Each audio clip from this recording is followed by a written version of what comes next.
Si les contribuables canadiens ont bien payé pour la sécurité des Sussex depuis leur arrivée au pays en novembre, cette mise en place cessera après le 31 mars, date à laquelle Harry et Meghan quitteront officiellement la monarchie britannique. Les contribuables canadiens ont payé pour la sécurité du prince Harry et de Meghan Markle depuis leur arrivée au Canada, malgré les affirmations contraires de Justin Trudeau en janvier, a reconnu jeudi le gouvernement en promettant d'y mettre un terme.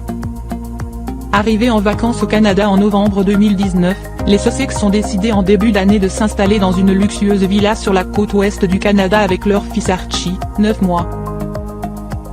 L'héritier britannique de 35 ans et l'ex-actrice américaine de 38 ans ont ébranlé la monarchie le mois dernier en annonçant leur décision de cesser d'être des membres actifs de la famille royale britannique. Le Premier ministre canadien Justin Trudeau avait démenti fin janvier des informations de la presse britannique selon lesquelles il aurait promis à la reine d'Angleterre que le Canada prendrait en charge les coûts de sécurité du couple princier. Cela n'a cependant pas empêché le gouvernement canadien d'assumer jusqu'ici les frais liés à leur sécurité depuis leur arrivée dans ce pays. Alors que le duc et la duchesse sont actuellement reconnus comme des personnes jouissant d'une protection internationale, le Canada a l'obligation de fournir de l'aide en matière de sécurité, a expliqué le ministère de la Sécurité publique, dans un communiqué. 77% des personnes interrogées au Canada jugent que le contribuable canadien n'a pas à payer. À la demande de la police métropolitaine de Londres, mais, note de la rédaction, la Gendarmerie royale du Canada, GRC, fournit de l'aide à la mai depuis l'arrivée du duc et de la duchesse en novembre 2019. L'aide cessera au cours des prochaines semaines compte tenu de leur changement de statut au sein de la famille royale à compter du 31 mars, a précisé le ministère. Dans un sondage début février, 77% des personnes interrogées au Canada jugeaient que le contribuable canadien n'avait pas à payer pour assurer leur sécurité, estimant qu'ils ne sont pas au Canada comme représentants de la reine.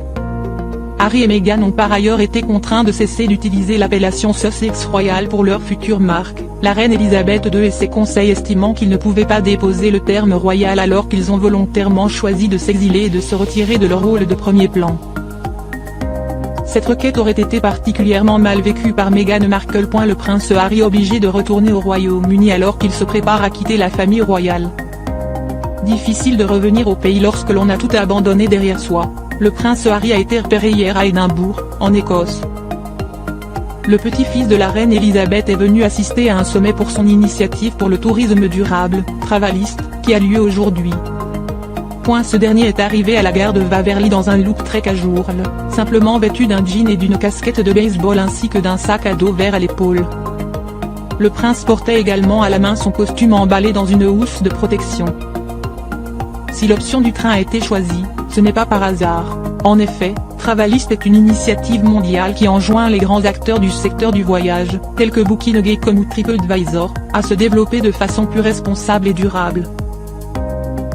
La sortie d'aujourd'hui marque le premier événement de grande envergure du prince Harry au Royaume-Uni depuis sa décision sans précédent de prendre du recul par rapport à ses fonctions royales de première ligne en janvier.